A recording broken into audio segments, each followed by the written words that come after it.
Passion de notre Seigneur Jésus-Christ selon saint Matthieu, chapitre 27, des versets 11 à 54.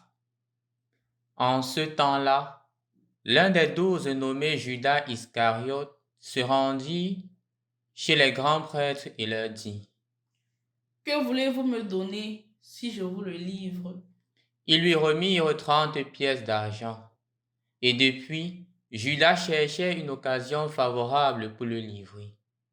Le premier jour de la fête des pains sans levain, les disciples s'approchèrent et dirent à Jésus: « Où veux-tu que nous te fassions les préparatifs pour manger la Pâque ?» Il leur dit: « Allez à la ville chez un tel et dites-lui, le maître te fait dire, mon temps est proche. C'est chez toi que je veux célébrer la Pâque avec mes disciples. » Les disciples firent ce que Jésus leur avait prescrit, et ils préparèrent la Pâque. Alors, en voyant que Jésus était condamné, Judas qui l'avait livré fut pris de remords. Il rendit les 30 pièces d'argent aux grands prêtres et aux anciens. Il leur dit: « J'ai péché en livrant à la mort un innocent. » Ils répliquèrent: « Que nous importe, cela te regarde. » Jetant alors les pièces d'argent dans le temple, il se retira et alla se pendre. Les grands prêtres ramassèrent l'argent et dirent: « Il n'est pas permis de le verser dans le trésor, puisque c'est le prix du sang. » Après avoir tenu conseil, ils achetèrent avec cette somme le champ du potier pour y enterrer les étrangers. Voilà pourquoi ce champ est appelé jusqu'à ce jour le champ du sang. Alors fut accomplie la parole prononcée par le prophète Jérémie. Ils ramassèrent les 30 pièces d'argent, le prix de celui qui fut mis à prix, le prix fixé par les fils d'Israël. Et ils les donnèrent pour le champ du potier, comme le Seigneur me l'avait ordonné. On fit comparaître Jésus devant Pilate le gouverneur, qui l'interrogea. « Es-tu le roi des Juifs ?» Jésus déclara: « C'est toi-même qui le dis. » Mais tandis que les grands prêtres et les anciens l'accusaient, il ne répondit rien. Alors Pilate lui dit: « Tu n'entends pas tous les témoignages portés contre toi? » Mais Jésus ne lui répondit plus un mot, si bien que le gouverneur fut très étonné. Or, à chaque fête, celui-ci avait coutume de relâcher un prisonnier, celui que la foule demandait. Il y avait alors un prisonnier bien connu, nommé Barabbas. Les foules s'étant donc rassemblées, Pilate leur dit: « Qui voulez-vous que je vous relâche, Barabbas ou Jésus appelé le Christ ?» Il savait en effet que c'était par jalousie qu'on avait livré Jésus. Tandis qu'il siégeait au tribunal, sa femme lui fit dire: « Ne te mêle pas de l'affaire de ce juste, car aujourd'hui, j'ai beaucoup souffert en songe à cause de lui. » Les grands prêtres et les anciens poussèrent les foules à réclamer Barabbas et à faire périr Jésus.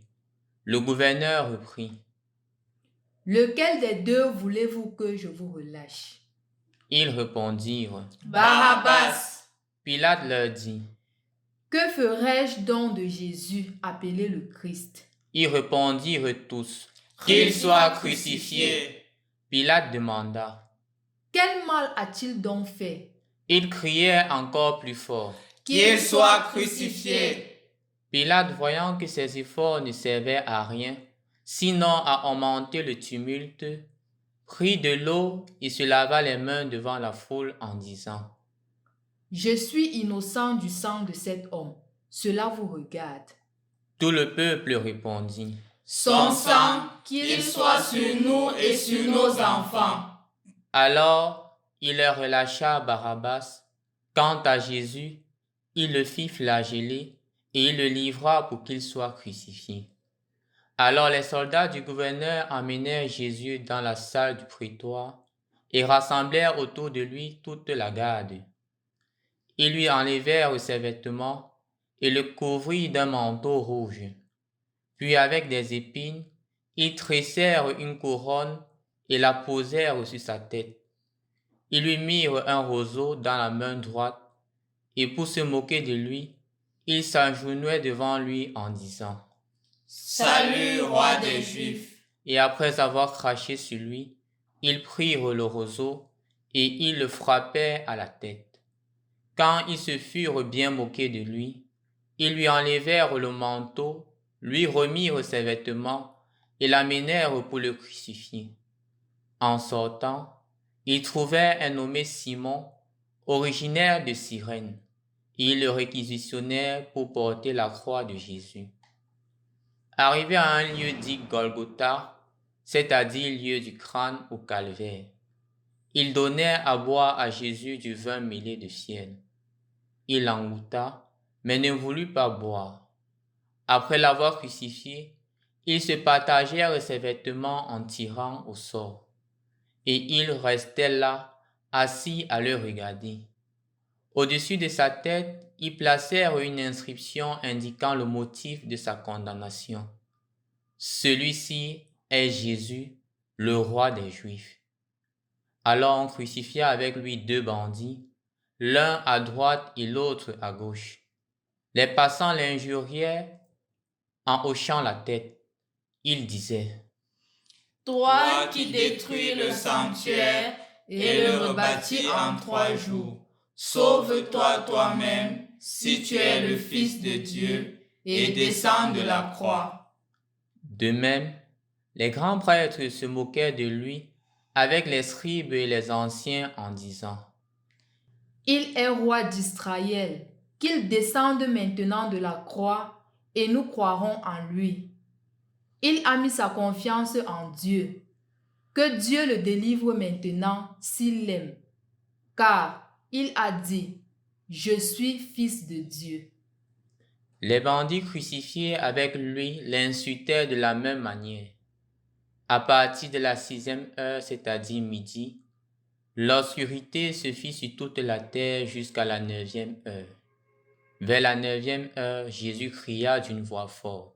« Eli, Eli, lama sabachthani » Ce qui veut dire « Mon Dieu, pourquoi m'as-tu abandonné » L'ayant entendu, quelques-uns de ceux qui étaient là disaient « Le voilà qui appelle le prophète Élie. » Aussitôt, l'un d'eux courut prendre une éponge qu'il trempa dans une boisson vinaigrée.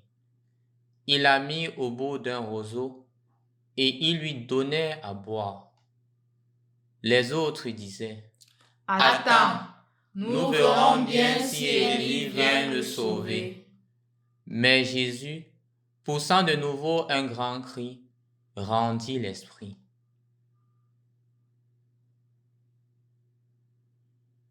Et voici que le rideau du sanctuaire se déchira en 2, depuis le haut jusqu'en bas. La terre trembla et les rochers se fendirent. Les tombeaux s'ouvrirent. Les corps de nombreux saints qui étaient morts ressuscitèrent, et sortant des tombeaux, après la résurrection de Jésus, ils entrèrent dans la ville sainte. Ils se montrèrent à un grand nombre de gens. À la vue du tremblement de terre et de ces événements, le centurion et ceux qui avec lui gardaient Jésus furent saisis d'une grande crainte et dirent « Vraiment, celui-ci était fils de Dieu. » Au nom du Père et du Fils et du Saint-Esprit. Amen. Loué soit Jésus-Christ. Dimanche des Rameaux, l'entrée solennelle de Jésus à Jérusalem. C'est pour cela que aujourd'hui, au cours de cette célébration eucharistique, nous bénissons d'abord les rameaux à l'extérieur et ensuite il y a une procession pour entrer à l'église. Ce qui est davantage marquant, ce sont les propos qui sont adressés à l'égard de Jésus avant l'entrée à Jérusalem. Comme vous l'avez écouté ou comme vous allez l'écouter à la messe, le prêtre, la foule dira « Hosanna au fils de David ». Béni soit celui qui vient au nom du Seigneur, Hosanna au plus haut des cieux. Ces propos sont des propos de joie qui sont adressés à l'égard de Jésus. on reconnaît justement ce fils de David, ce Messie longtemps attendu qui est là, qui est arrivé enfin à Jérusalem et la foule est contente. Mais quelque temps plus tard, comme nous allons l'écouter ou comme vous l'avez écouté il y a de cela quelques minutes dans la lecture, cette même foule dira « Crucifie-le, crucifie-le. Crucifie-le, crucifie-le. » Cela, en effet, explique l'orientation de la vie de chaque homme. Cela, en effet, explique l'orientation de notre propre vie. Des personnes qui hier nous appréciaient, aujourd'hui demandent notre crucifixion. Des personnes hier qui étaient en train de dire combien nous étions bons, aujourd'hui sont en train de nous dénigrer. Et cela fait évidemment partie de notre vie, de notre cheminement. En effet, chers frères et sœurs dans le Christ, avant tout propos, je voudrais m'atteler sur une histoire qui s'est produite il y a de cela quelque temps. C'est une dame qui vient me rencontrer, me disant que mon père, j'étais avant catholique, mais de ce fait, j'ai laissé parce que j'ai été scandalisée par le comportement d'un prêtre. Elle me disait même le nom de ce prêtre-là. Que non, il m'a scandalisée, elle me disait tout ce qu'elle avait remarqué que ce prêtre avait fait et qu'elle n'aimait pas. Et de ce fait, elle a été scandalisée, elle a laissé la foi catholique. Bon, je lui ai dit tout simplement que d'accord, je n'ai rien dit. Elle est surprise de ma réaction. Elle s'attendait clairement à ce que je me mette à justifier, je me mette à expliquer. Non, je lui ai dit, je ne suis pas en procès. Je crois que tu m'as donné ton point de vue et je respecte ton point de vue.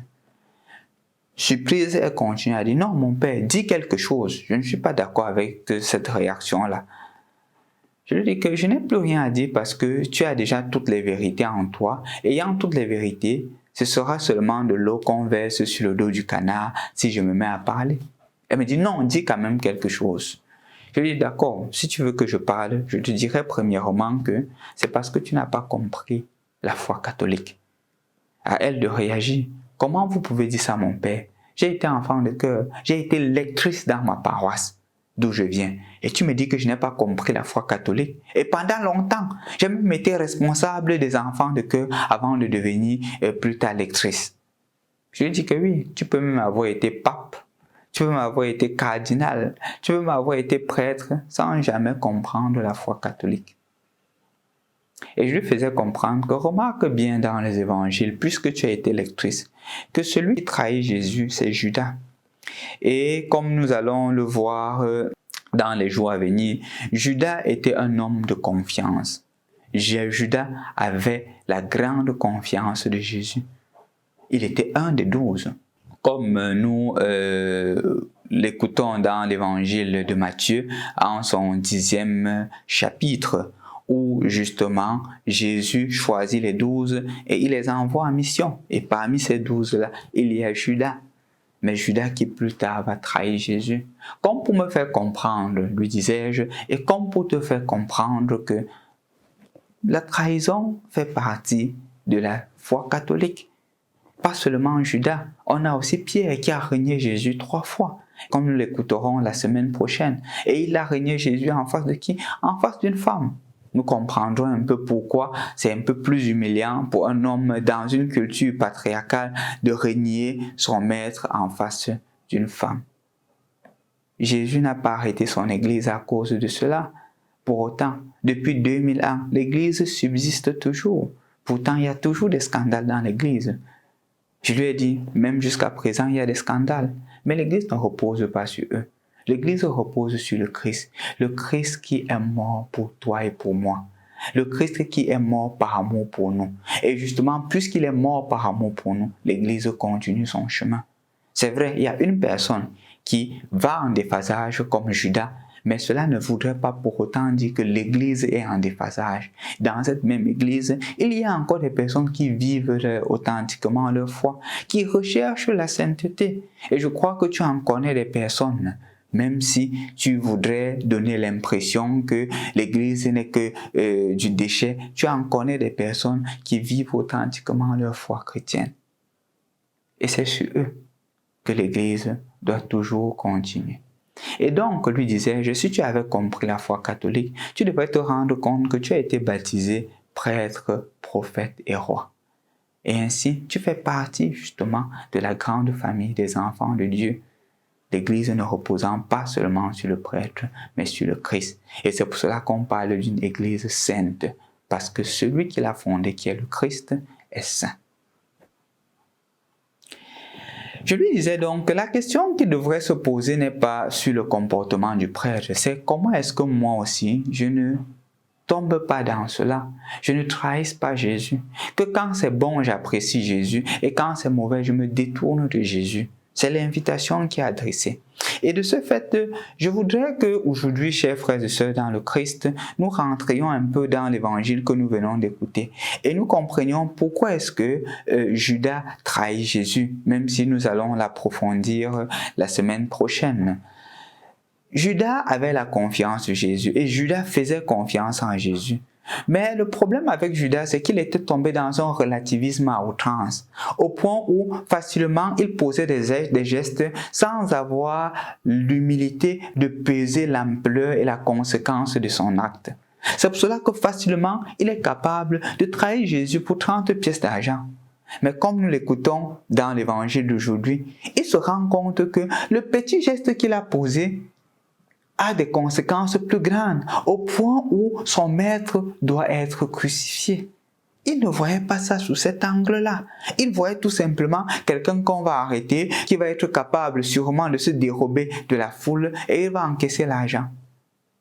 Il n'a pas eu l'humilité de voir que non, ce geste-là a des conséquences plus grandes. Et je crois fermement, chers frères et sœurs dans le Christ, que c'est ce que nous faisons. De nos jours, c'est ce qui se produit. Nous posons des gestes, mais nous ne voyons pas les conséquences de nos gestes. Et nos gestes, parfois, ont des conséquences plus grandes que cela. Je donne un exemple simple. L'Église passe toujours son temps à enseigner l'abstinence jusqu'au mariage. Quand on faillit et qu'on se retrouve enceinte, qu'est-ce qu'on dit? Non, je veux sauver une image. Sauvant l'image, qu'est-ce que je fais? On décide d'avorter. Voilà un geste apparemment simple, qu'on dit que non, c'est la liberté de la personne, un certain relativisme qui a conduit à quoi? Qui a conduit au meurtre. C'est toujours le relativisme. Un relativisme au point où même le meurtre devient de plus en plus relativisé. Au point où des personnes disent que non, c'est interruption volontaire d'une grossesse. On ne parle pas de meurtre. On relativise même les paroles qui sont utilisées pour cela. Et en cela, justement, nous devenons aussi des petits Judas. Des petits Judas dans la mesure où nous ne prenons pas l'humilité de voir l'ampleur et la gravité de nos actions. J'ai parlé de ceci. Je peux aussi parler d'autres choses, comme par exemple le fait d'avoir des sugar daddy. On dit que ce sont des choses simples. Il me donne de l'argent, je lui donne ce qu'il demande et c'est fini. Des sugar mommy. On oublie justement des choses qui se cachent derrière. Ce que ces cercles exotériques sont en train de faire pour prendre ou pour absorber ces énergies de ces petites filles-là ou de ces petits garçons. On tombe dans un certain relativisme. Et tombant dans le relativisme, les conséquences deviennent plus grandes. Et après, on n'arrive pas à comprendre que demain, on a des difficultés d'enfantement. On n'arrive pas à comprendre qu'on a l'incapacité de se marier. Parce qu'on est tombé dans un certain relativisme. Tout le monde fait. Pourquoi je ne fais pas? C'est aussi simple que ça. Ce n'est pas le savon qui doit finir. Mais ce relativisme-là tombe grave. C'est la même chose à l'égard des petits-enfants. Un enfant qui arrive chez moi et que j'ai le pouvoir sur cet enfant-là, je ne le traite pas comme un enfant avec toute sa dignité et tout le respect qu'il doit. Je me mets à le maltraiter. C'est ainsi que l'enfant grandit avec une certaine amertume à mon égard. Il se met à grandir avec une certaine amertume à l'égard des autres. Il se met à grandir avec une certaine amertume à l'égard du monde. Et que demain, il devient quelqu'un. C'est comme ça qu'il commence à me détester. Il déteste mes enfants parce que j'ai maltraité cet enfant. Et voilà le péché qui continue à se perpétrer. La haine entre les familles commence à naître. Pourquoi? Parce que j'ai posé ce geste. Mais un geste apparemment simple. Un geste apparemment innocent. Tout ce que je voulais, c'était d'exprimer mon pouvoir sur cet enfant-là, oubliant les conséquences que cela pouvait engendrer sur cet enfant. Et de plus en plus, même les déviances. la situation de l'homosexualité de plus en plus, qui devient une chose normale, au point où il y a encore des courants qui commencent à sortir pour dire que non, c'est normal, au point où même dans l'église, on doit commencer à légaliser l'homosexualité. Ce sont des petits gestes de relativisme qui de plus en plus commencent à détruire notre société et qui entrent aussi dans l'église si nous ne faisons pas attention, si nous ne nous levons pas et disons non à cela, non à toutes ces déviances-là qui n'aident pas à la croissance de l'église, à la croissance de la personne, à la recherche de la sainteté comme communauté. Le chrétien doit lutter contre toute forme de relativisme. Toute forme de relativisme qui ne nous aide pas à nous approcher de Jésus. Toute forme de relativisme qui continue à perpétrer la souffrance des uns et des autres. Parce que comme nous l'avons vu, les conséquences sont graves quand on ne les prend pas davantage au sérieux. Je crois qu'autour de toi, tu peux te rendre compte des petits gestes que tu poses et que tu crois que c'est apparemment innocent. Tu penses que ça a relativisé, un peu comme le cas d'un jeune que je parviens à rencontrer. Il se met à me dire que mon père, délivre-moi, parce que je n'arrive pas à comprendre que je suis addict au jeu du hasard. Au point où j'ai même mis des applications dans le téléphone. Tout l'argent que je reçois n'est que dans ces choses-là. Je suis devenu addict. Mais je lui dis, comment est-ce que ça a commencé? Il me dit que non, j'ai seulement téléchargé et je commençais un peu à jouer. Et c'est comme ça que je suis devenu tellement addict au point où je ne peux rien économiser. Et justement, c'est ce qui est là. Parfois, nous posons des petits gestes. Même en situation de pornographie, on dit que je vais seulement voir un petit film et c'est comme ça que l'addiction devient partie courante de notre vie. C'est comme ça que nous devenons aussi addicts. L'évangile d'aujourd'hui est une interpellation pour toi et pour moi qui entrons dans cette semaine sainte, de regarder toutes les choses que tu es en train de relativiser et de dire que ces relativisations de ces choses-ci-là ne m'approchent pas de Jésus et de mettre une barrière et de stopper afin de grandir dans la sainteté à laquelle le Seigneur t'appelle, le Seigneur m'appelle.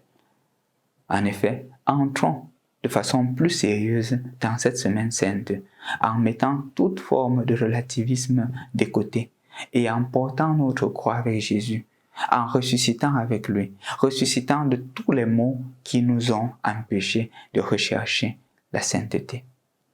Bon dimanche des Rameaux et bon début de semaine sainte. Au nom du Père et du Fils et du Saint-Esprit.